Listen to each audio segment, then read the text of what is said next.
Demi kelangsungan politik kotor mereka, mereka nak segarkan semula perpecahan aliran, perpecahan kaum, perpecahan mazhab. Daripada Syekh Muhammad Abduh rahimahullahu ta'ala, perkataan beliau yang berbunyi, ma dakhalat siyasiyatu fi syai'in illa afsadat.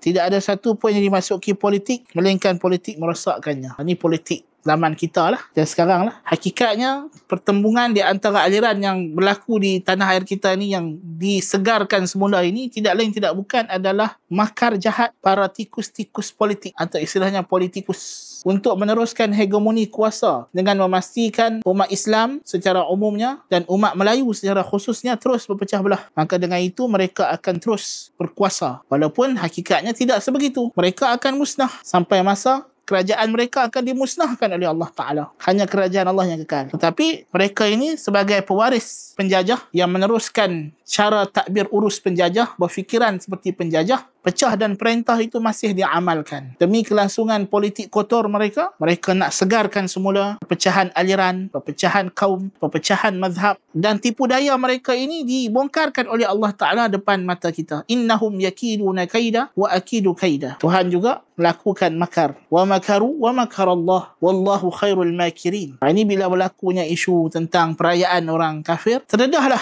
kebobrokan mereka. Mereka nak menghadkan dan menyempitkan umat Islam ini, ahli sunnah wal jamaah itu, kepada satu aliran dan interpretasi mereka sahaja. Konon-kononnya nak paksa, tapi bila mai perkara yang disepakati, yang memang ajaran agama yang bukan interpretasi sesiapa, melainkan memang itulah ajaran Nabi SAW, mereka gagal. Mereka tak mampu. Dan agama ini ditunggang. Ditunggang oleh mereka setunggang-tunggangnya. Jadi ini kita kena sedar, ya, umat Islam di Malaysia, jangan terpengaruh dengan permainan kotor politik daripada kerajaan maupun pembangkang. Kita lebih luas daripada kerajaan dan pembangkang. Kita adalah rakyat.